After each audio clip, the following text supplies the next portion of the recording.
오늘 요한복음 12장 12절로 16절 말씀 중심으로 어린 나귀를 타신 왕 예수, 이런 제목으로 잠시 말씀을 묵상하겠습니다.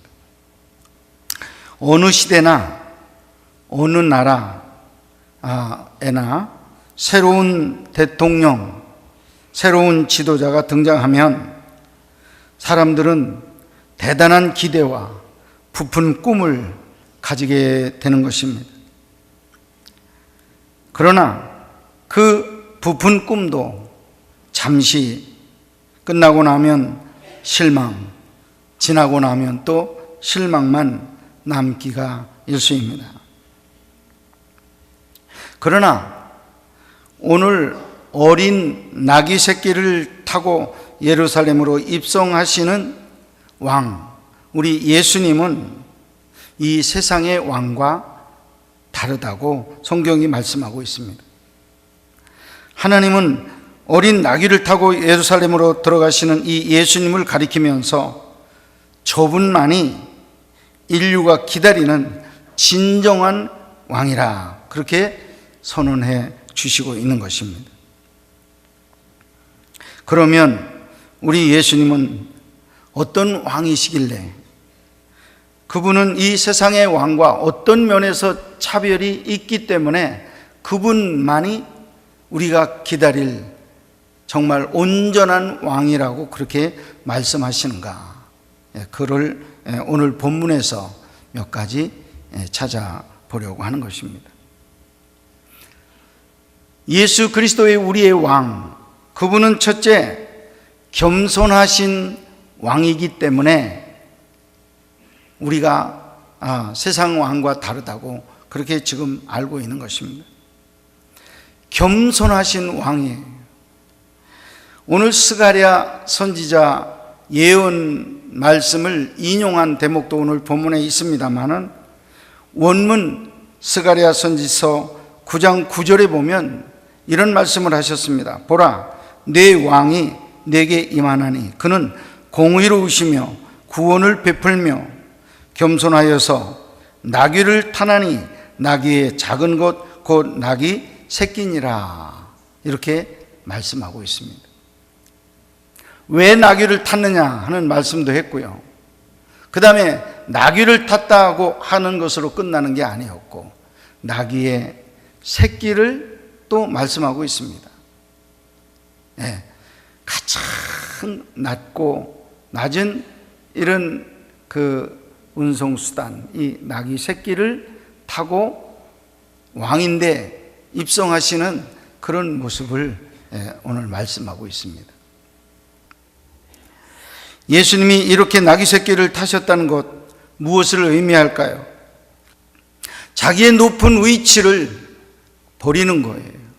그리고는 상대방과 같이 낮아져서 그 눈높이에서 같이 웃고 같이 울고 같이 마음을 나누는 그런 사람이 겸손한 사람이다.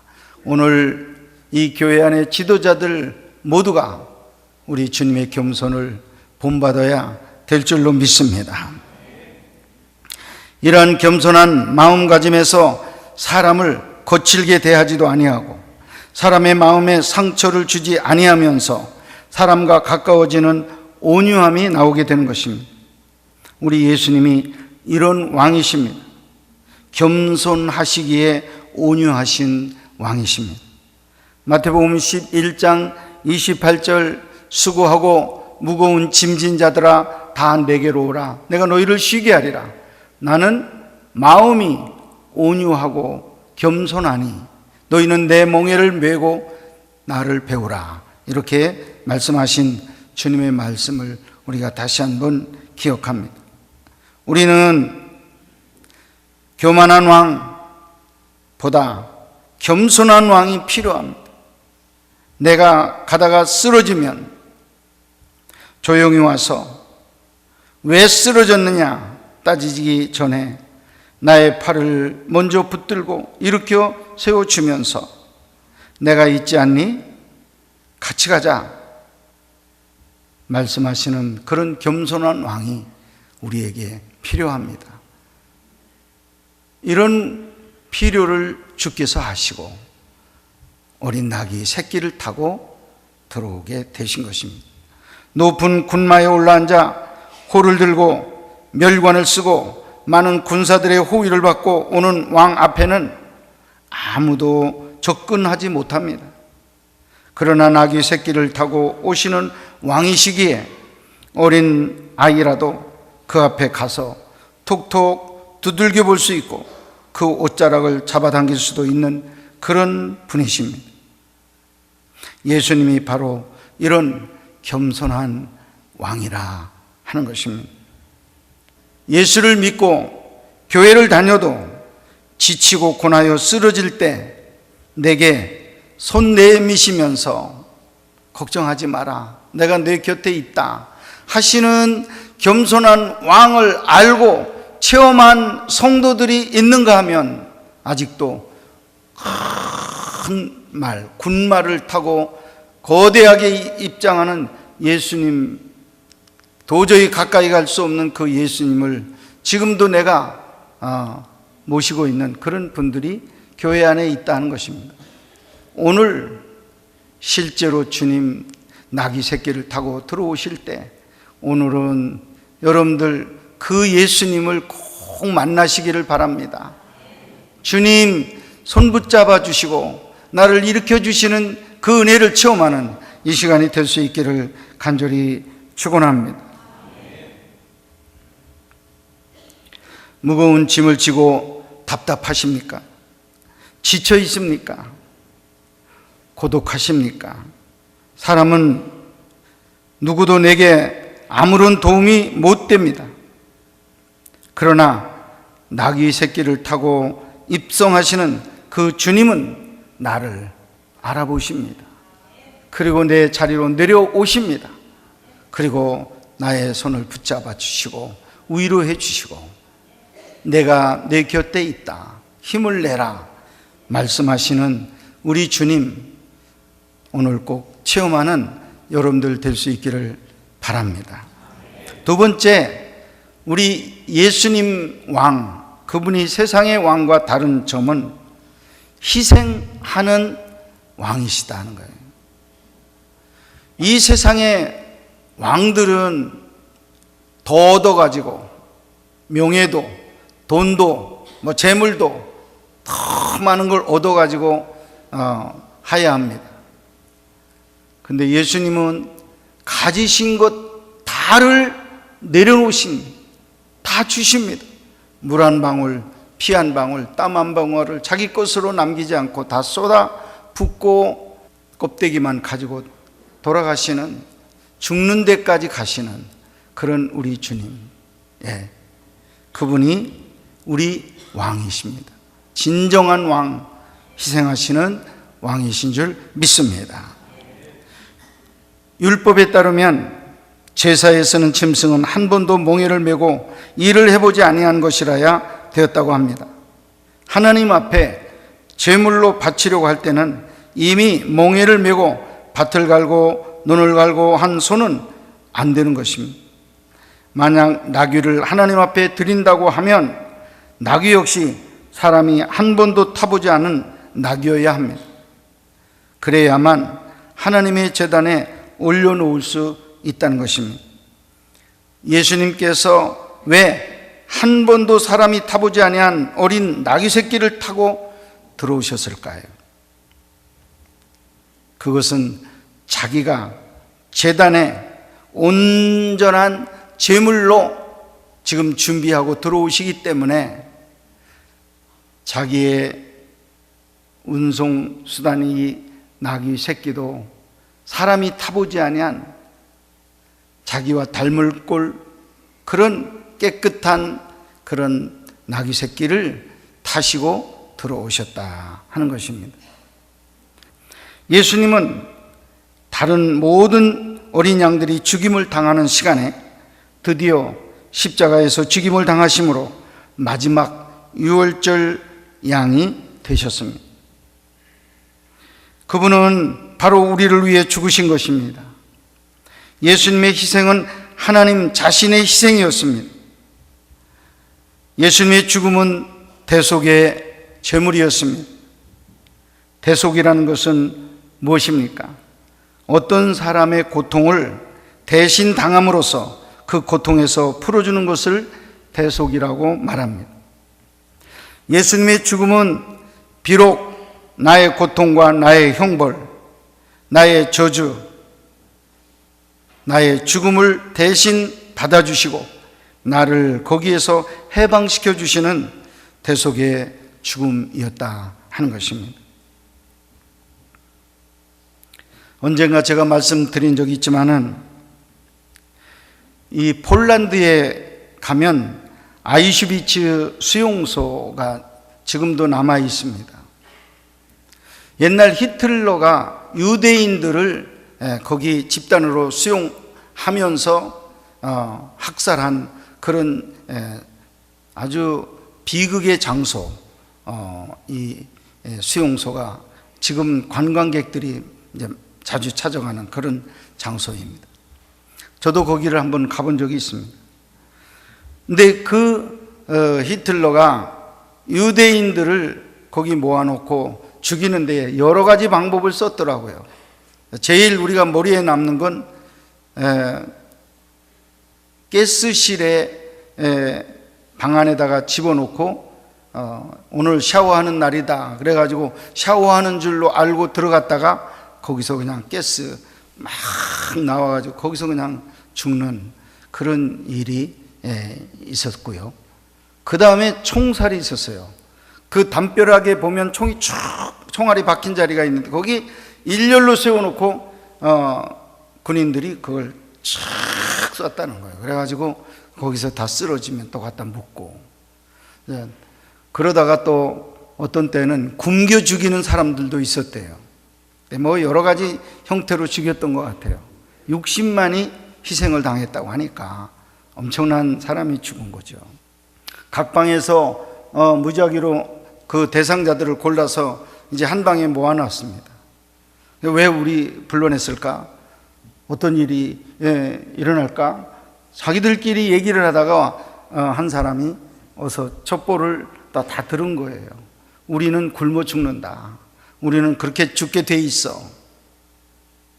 이런 얘기를 이제 나누면서 전부 다 두려움에 지금 빠져 있는 거죠. 그래도 할 길이 없어. 살 길이 없는 거예요. 한번 끌려온 뒤에는 이제 죽는 날만 기다리고 있는 거예요. 그런데 어느 날 한 남자가 간수를 향해서 울부짖었다는 거예요. 간수님, 나를 살려주세요. 나는 살아야 됩니다. 왜냐하면 나는 처자식이 있고요, 식구들이 있습니다. 부모님이 있습니다. 내가 죽으면 이 사람들은 다 살 길이 없습니다. 나를 살려주세요 하고 부르짖은 거예요. 큰 소리로. 밖에서 여러 사람이 들었지만은 그때 막스밀리안 콜베라고 하는 신부가 그 울부짖는 소리를 들었던 거예요. 이 콜베 신부가 간수를 찾아와서 말했습니다. 지금 저 사람이 너무너무 딱한 사람인데 내가 대신해서 그 사람 죽을 때 내가 죽고 그 사람은 살려주면 안 되겠느냐라고 사정을 했어요. 그랬더니 간수가 그렇게 원하면 그렇게 하자. 그래가지고 바꿔줬어요. 그래가지고 그 사람은 사람들과 같이 굶다가 거기서 죽었어요. 그리고 그 울부짖었던 사람은 나와서 이제 자기 가족 품으로 또 돌아갔다는 그런 이야기가 있습니다.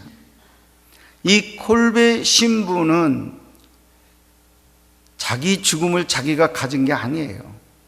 지금 그 순간은 이 사람의 죽음을 내가 대신하고 자기가 죽고 그 사람을 살려내는 이 대속의 죽음을 지금 가진 겁니다. 예수님은 대속의 죽음을 가지셨어요. 베드로 전서 2장 24절에 이렇게 말씀하고 있습니다. 친히 나무에 달려 그 몸으로 우리 죄를 담당하셨으니 그랬습니다. 저와 여러분, 우리가 나무에 달릴 거를 내려놓고 예수님이 나무에 달리셨어요. 믿으시면 아멘 하시기 바랍니다. 저와 여러분이 채찍을 맞으면서 죽으러 올라가야 되는 그 저주의 길을 우리 예수님께서 혼자 우리를 대신해서 채찍을 온몸에 맞으시면서 그 길을 올라가셨다 그거예요. 내가 죽어야 될 그 자리에서 예수님이 운명하신 거예요. 주님은 대속의 죽음을 감당하신 것입니다. 친히 나무에 달려 그 몸으로 우리 죄를 담당하셨으니 이는 우리로 하여금 죄에 대해서 죽고 의에 대하여 살게 하려 하심이라. 저가 상함으로 우리가 나음을 입었나니 말씀하고 있습니다. 바로 이것이 예수 그리스도의 대속의 죽음입니다. 우리 주님께서 나귀 새끼를 타고 예루살렘에 들어가셔서 바로 이러한 대속의 죽음을 당하신 것입니다. 이 자리에 아직도 예수 그리스도의 제사함에 확신이 없는 분들, 지금도 내 죄 때문에 걱정하시고 죄값이 올 것이다 걱정하고 그 죄의식 속에서 지금 헤어나지 못하고 있는 이런 분들이 만약에 이 자리에 계신다면, 여러분 역사적으로 주님께서 해결해 주셨어요. 이미 우리가 지은 죄값을 십자가 위에서 완전하게 담당해 주셨어요.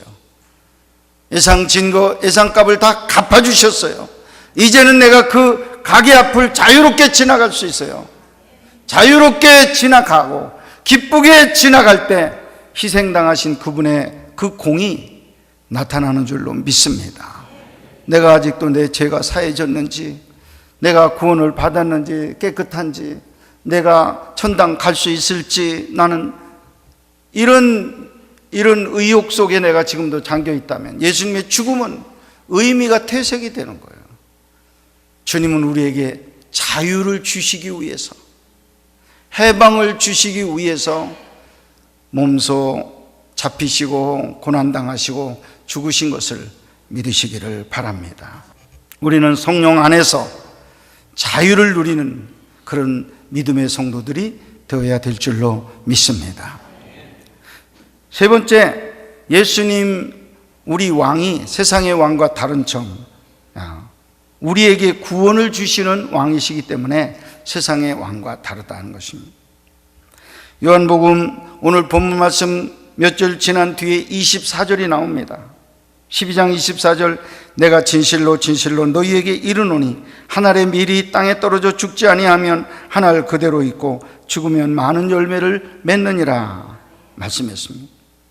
여기 한 알의 밀이 누구입니까? 바로 예수님이십니다. 예수님이 죽으시면 많은 열매를 맺는다고 했습니다. 그 많은 열매 무엇입니까? 세상을 구원하는 것입니다.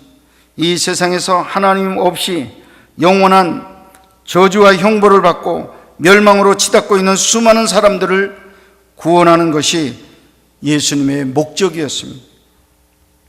그래서 32절, 내가 땅에서 들리면 모든 사람을 내게로 이끌겠노라, 이렇게 또 말씀하고 있습니다. 여기에 내가 할 때 그분도 예수 그리스도를 말합니다. 내가 들릴 때 내가 너희들을 다 내게로 이끌겠다고 말씀했습니다. 여러분, 들린다는 말이 무엇이에요? 이번 주 목요일 날 예수님께서 들리셔요. 어디에? 십자가 장대 위에 들려 올라가셔요. 이번 주 순환일 주님 십자가에 못 박혀 돌아가시게 됩니다. 그리고 돌아가신 지 3일 만에 안식 후 첫날 부활하시죠. 부활하시고 40일 뒤에 다시 들리셔요. 어디로? 우리 하나님 나라 천국으로 들려 올라가시게 됩니다. 다시 말하면 여기 들린다는 말은 주님이 우리를 위해서 죽으시고 또 다시 부활하시고 부활하신 뒤에 다시 승천하시는 이 승천 때에 우리 모두를 당신에게로 이끌겠노라, 이렇게 말씀하고 있는 것입니다. 사랑하는 여러분, 우리 주님이 약속한 대로 우리 주님의 날, 우리 모두가 들려 휴거되어 올라갈 줄로 믿습니다. 하나님의 나라로 올라가게 될 줄 믿습니다. 이게 우리 모든 그리스도인들의 마지막 소망이에요. 주님 오시는 날 우리가 들려 올라가는, 그걸 우리가 꿈꾸고 기도하고 늘 소망하고 있는 것입니다. 온 열방의 모든 사람들이 예수를 믿고 구원받는 날이 온 것입니다. 얼마나 감사합니까? 이 일을 위해 예수님은 나귀 새끼를 타셨습니다. 사랑하는 여러분, 이 세상에는 아직 진정한 평화가 없습니다. 사람들 사이에 진정한 화해도 없습니다. 민족끼리, 이웃끼리, 빈부 사이에, 흑백 사이에, 유대인과 헬라인 사이에 갈라진 이 틈을 하나로 메꿔주고 영원한 나라, 영원토록 행복을 누릴 수 있는 아름다운 구원을 주실 분도 아직은 없습니다. 그런데 성경은 말씀하고 있습니다. 이제 예수 그리스도 우리 왕이 나귀 새끼를 타고 오시지만은 그분이 우리의 기대를 충족시켜 줄 것이다, 완성할 것이다, 이렇게 말씀하고 있는 것입니다. 믿으시면 아멘 하시기 바랍니다. 이 세상에 어떤 왕이나 황제도 이 구원을 해내지 못했습니다. 인류에게 평화와 생명을 가져다 준 사람은 없습니다. 오직 예수님 한 분밖에 없는 것입니다. 예수님만이 이 구원을 주십니다. 할렐루야. 요한계시록 21장 3절로 4절, 우리가 마지막에 가서 구원받는 이 세계에 대해서 이렇게 기록하고 있습니다. 내가 들으니 보좌에서 큰 음성이 나서 가로되 보라, 하나님의 장막이 사람들과 함께 있으니 하나님이 저희와 함께 거하시리니 저희는 하나님의 백성이 되고 하나님은 친히 저희와 함께 계셔서 모든 눈물을 그 눈에서 씻기시며 다시 사망이 없고 애통하는 것이나 곡하는 것이나 아픈 것이 다시 있지 아니하리니 처음 것들이 다 지나갔음이로라. 아멘 하시기 바랍니다. 누가 이런 영원하고 행복한 지상의 낙원을 우리에게 가져다 주겠습니까? 예수님 밖에 없습니다. 그분의 구원은 완전한 구원입니다. 그분의 구원은 영원한 구원입니다.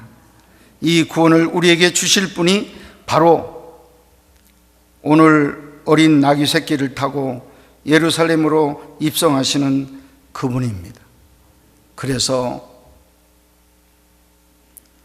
얼마 동안이지만 성령께서 사람들의 마음을 감동시켜서 그 오는 길에 겉옷을 벗어서 깔아서 주님 오시는 길을 환영하고 종려나무 가지를 흔들면서 호산나 우리를 구원해 주시옵소서, 호산나 찬송하면서 예수님을 맞아드리게 하신 것입니다.